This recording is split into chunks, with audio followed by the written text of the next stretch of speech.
Dumelang metswallenyana, tsatsing lena re tlo ithuta ka bohlokwa ba ho boloka matsoho a rona a hlwekile.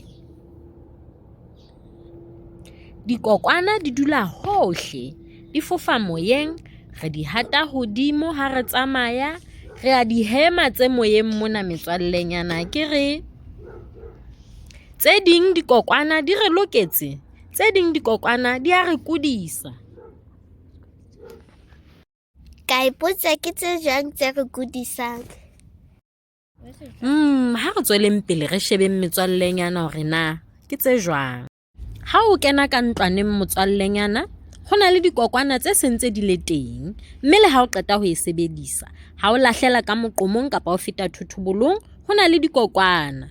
Jwale re lokela ho boloka matsoho a rona a hlwekile ka ho a hlatswa ka sesepa le metsi.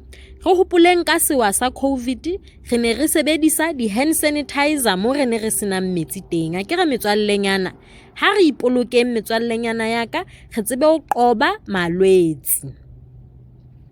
Kwahela molomo ka setsu ha o kgohlela kapa o ithimula motswallenyana.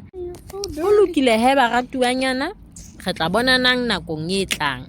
Le jwetse batswadi ba lona kapa bahlokomedi hore ke mona mo re fumanehang teng akere ho lokile he. Bye.